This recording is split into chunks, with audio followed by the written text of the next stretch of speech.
मंत्री जी का एक नया कारनामा आपको दिखाने जा रहा हूँ जो आज बहुत प्रचलित है। जरा शुरू करना पड़ेगा।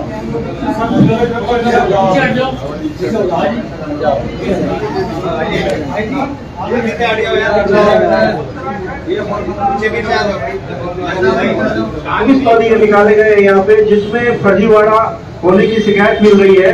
इसमें दो मूल बिंदु है। एक जो मधु ज्योति है जिन पर ये आरोप है कि उन्होंने अभ्यर्थियों से 50-50 हजार रुपए लिया और लगभग 3 करोड़ रुपए की धनराशि स्वास्थ्य मंत्री को भेंट की या स्वास्थ्य महकमे के किसी सचिव या आला अधिकारी को भेंट की। उसके बाद ये 824 पद विज्ञापित हुए। तो मैं धन सिंह रावत जो स्वास्थ्य मंत्री हैं उनसे अनुरोध करूंगा कि वो अपना प्रेस में आके अपनी पक्ष रखें कि ये जो आरोप मधु ज्योति के माध्यम से उनको पैसा पहुंचने का लगा है उस पर उनका क्या कहना है। तो सीधा सीधा इनका आरोप है कि मधु ज्योति ने जो 3 करोड़ रुपए लिया है वो उत्तराखंड के स्वास्थ्य मंत्री, अब वो स्वास्थ्य मंत्री कौन है मैं इस वक्त कह नहीं सकता कि पूर्ववर्ती सरकार के स्वास्थ्य मंत्री हैं वो धन सिंह रावत जी हैं, उनसे पूछा जाए ये पैसे लगेगा, सारी जांच होनी चाहिए वैकेंसी की।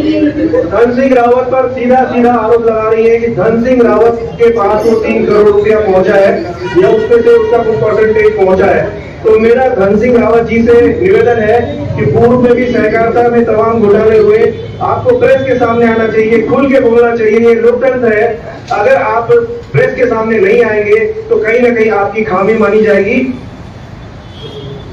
ये एक नई बात आई है कि एएनएम की जो भर्ती हुई उस भर्ती पर प्रत्येक अभ्यर्थी से 50,000 रुपए दिया गया 800 पदों पर। ये कह रहे हैं एएनएम या नर्सिंग सर अभी भर्ती कहाँ हुई है? एएनएम पहुंच गया, पहुंच गया। ये जो बता रहे हैं नर्सिंग का मामला है। नर्सिंग में 800 पदों के सापेक्ष, क्योंकि इन्होंने नियम चेंज किया। इन्होंने क्या नियम किया? इन्होंने ये किया कि वर्ष के अनुसार करेंगे हम। अब वर्ष के अनुसार कैंडिडेट तो फिक्स हैं, पता है कौन कौन है? वरिष्ठता के आधार पर पास करने के आधार पर, क्वालिटी के आधार पर नहीं है, वर्षवार है। हाँ, वर्षवार करेंगे। अब ये इन्होंने चेंज किया, ये धन सिंह रावत ने चेंज किया। और जब वर्षवार करेंगे तो तय है। अब अगर भाई तुम आज देते हो तो हम कल से नौकरी लगाते, नहीं तो 1 साल बाद करेंगे। आदमी क्या करेगा बताइए? तो मेरा ये कहना है कि धन सिंह रावत जी ने ये जो नियम चेंज किया ये भ्रष्टाचार करने के लिए किया। नंबर 2, धन सिंह रावत जी ने सहकारिता के पैसे से किसी कंपनी में शेयर खरीदने का काम किया। 31 करोड़ रुपए के शेयर खरीदे जो कि आज शून्य हो चुका है। इस पर भी एसआईटी जांच बैठनी चाहिए। नंबर 3, आज का नया आरोप है मेरा, एक ये हो गया, एक शेयर वाला हो गया। और नंबर 3 आज का आरोप है, नंबर तीसरा, ये जो स्वास्थ्य योजना क्या नाम उसका? आयुष्मान योजना के तहत मंत्री जी ने ऐसे हॉस्पिटलों को पेमेंट किया है जो कई सालों से बंद है। रिकॉर्ड में है कि हॉस्पिटल बंद है, लेकिन उनके फर्जी बिलों पर 4 करोड़ करोड़ों रुपए, ऐसे कई हॉस्पिटल है, करोड़ों रुपए उनके द्वारा बिल जनरेट कराए गए और उन पर करोड़ों रुपए का पेमेंट किया गया। और इसमें धन सिंह रावत जी शामिल हैं। मैं मांग करता हूं, मैंने एक पत्र लिखा है माननीय मुख्यमंत्री जी को, अगर बन गया हो तो लेके आइए, मैं प्रेस को भी दूंगा। और मैं वो पत्र लेके मुख्यमंत्री जी के पास जा रहा हूँ। मैंने मुख्यमंत्री जी से ये कहा है कि हम राजनीतिक लोग, ये हमारा कर्तव्य बनता है कि आम लोगों का राजनीति के ऊपर विश्वास बना रहे, राजनीति पर विश्वास बना रहे। इसलिए आवश्यक है गणेश गोदियाल पर लगे आरोपों की गहन जांच होनी चाहिए। लेकिन उसके साथ साथ गणेश गोदियाल पर जिस लिए आरोप लगाए गए, क्योंकि उन्होंने किसी मंत्री के भ्रष्टाचारों का पर्दाफाश किया, उन आरोपों की भी गहनता से जांच होनी चाहिए। और अगर अगले 1 हफ्ते तक माननीय मुख्यमंत्री जी ने इसके आदेश जारी नहीं किए तो गणेश गोदियाल लोकतांत्रिक तरीके से मुख्यमंत्री जी के आवास के बाहर लोकतांत्रिक तरीके से इसके लिए मांग करेगा, बैठेगा, धरना देगा। ये दोनों की जांच होनी चाहिए। एक बार नहीं, 1000 बार जांच हो। हाथ कंगन को आरसी के और पढ़े लिखे को फांसी के, अगर हमने गलत किया होगा तो हमें इस राजनीति में रहने का कोई अधिकार नहीं। लेकिन एक छोर अगर एक ऐसे व्यक्ति पर आरोप लगाए और उस व्यक्ति पर आरोप लगाने के बाद अपने आरोपों से अगर गंगाजल में अपने को धुलने का प्रमाण पत्र हासिल करना चाहे तो ये हमारे रहते हुए संभव नहीं होगा। ये मैं कहना चाहता हूँ। आपके अगर कोई प्रश्न है। कोऑपरेटिव बैंक वाला थोड़ा विस्तार बताइए। कोऑपरेटिव शेयर वाली बात, 31 करोड़ वाला जो ऐसा है, 31 करोड़ रुपए के कोऑपरेटिव से शेयर खरीदे गए किसी कंपनी के, जिसके शेयर कोई नहीं ले रहा था।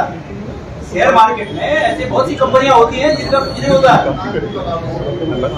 तो मंत्री जी ने 31 करोड़ के शेयर खरीदवाए। आज उन शेयरों की कीमत शून्य हो चुकी है। तो मामला क्या बनता है, ये बोलने की आवश्यकता तो है। आप समझ सकते हैं भाई, जिस कंपनी के शेयर कोई मार्केट में लेने को तैयार नहीं है, उसके शेयर उत्तराखंड का कोऑपरेटिव डिपार्टमेंट, कोऑपरेटिव बैंक ले रहा है उस कंपनी के शेयर। तो इसका अर्थ क्या है? और आज वो शून्य हो गए। किसकी जवाबदारी है? गणेश गोदियाल ने टीवी में मंदिर समिति के प्रॉपर्टी में सड़क बनवा दी 7 लाख रुपए की, तो भ्रष्टाचार हो गया। आपने कोऑपरेटिव के पैसों से ऐसी कंपनी के शेयर खरीदवा दे कि जो शून्य हो गए, वो अच्छा हो गया। वाह भाई, कैसे चलेगा ऐसा? ये मामला है शेयर खरीद। जी, आपके ऊपर पहले जो है महेंद्र भट्ट चौहान के बुलाए थे, उन्होंने आरोप लगाया था, पत्र भी दिया था, लेकिन उस समय कोई जांच नहीं हुई। वर्तमान में जो है एक व्यक्ति जांच के लिए कर देता है, तो चीफ सेक्रेटरी तक लेटर भी पहुंच जाता है, उस पर एकदम एक्शन हो जाता है।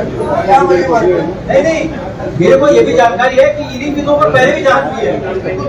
इन बिंदुओं पर पहले जांच हुई, उस जांच में कुछ नहीं पाया गया। ये जांच 2017 में ये जीत के आ गए थे, ये फिर जांच में लग गए, कुछ नहीं मिला। अब ये दोबारा जीत गए हैं, दोबारा कोई दूसरा उसी नेचर का दूसरा आदमी मिल गया।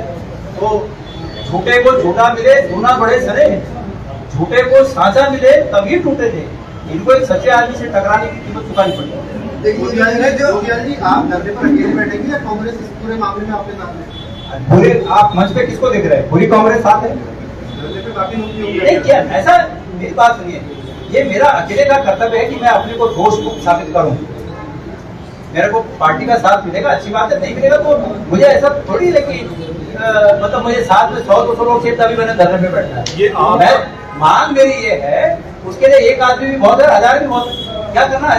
मेरी मांग ये है कि जांच हो, मेरी भी जांच हो। और एक बात और कह रहा हूं, मैं इस व्यक्ति के खिलाफ कोर्ट जा रहा हूं, क्योंकि अगर ये जांच नहीं करेंगे तो वहां तो जांच हो, इनको प्रमाण लाने पड़ेंगे ना। जो इन्होंने आरोप लगा रखे मेरे पे, ये प्रमाण इनको डिफर्मेशन के अगेंस्ट लाने पड़ेंगे।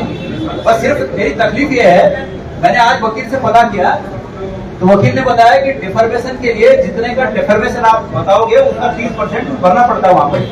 मेरे को एक नई बात पता चली।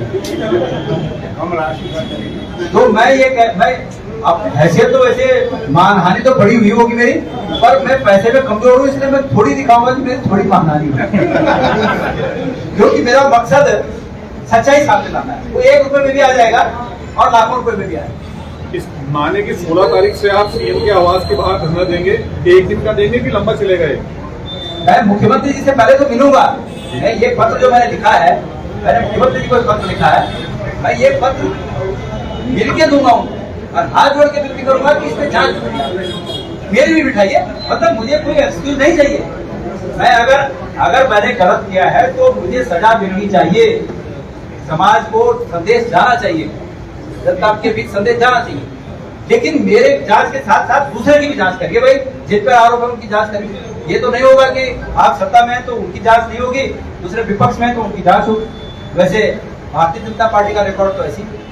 गोदिया जी, ये इस समय जो है ऐसा हो गया कि गणेश गोदियाल वर्सेस धन सिंह रावत पर्सनल लड़ाई हो गई है। कांग्रेस भाजपा की लड़ाई नहीं दिखाई दे रही है। कोई बात नहीं, पर्सनल देखिए सर, लेकिन आरोप गोदियाल पे लगातार लगते रहे। मैं क्या कह रहा हूँ, मैं कांग्रेस का नेता हूँ ना। कल किसी अखबार में खबर छपी तो क्या छपा? कांग्रेस के पूर्व अध्यक्ष गणेश गोदियाल को घेरने की तैयारी। तो कांग्रेस से नाम जुड़ा, तो मैं कांग्रेस से अलग नहीं। लेकिन अगर कुछ गलत हुआ है तो मैं उसके लिए स्वयं जवाबदार हूँ, पार्टी जवाबदार नहीं है। मुझे ये ड्यूटी है मेरी कि इस मामले में मैं पूरी मजबूती के साथ लड़ूं। पार्टी का साथ है, आप मंच पे देख रहे हैं, साथ और क्या होता है, यही तो साथ है। मैं कांग्रेस के दफ्तर में प्रेस ब्रीफिंग कर रहा हूँ, हमारे सबसे सीनियर मोस्ट नेता यहाँ पर मौजूद है, और साथ कैसा होता है। पार्टी साथ है, लेकिन ये मेरा कर्तव्य है कि मैं इसके लिए तमाम चीजें जुटाऊं जो मेरे पक्ष में। ठीक है।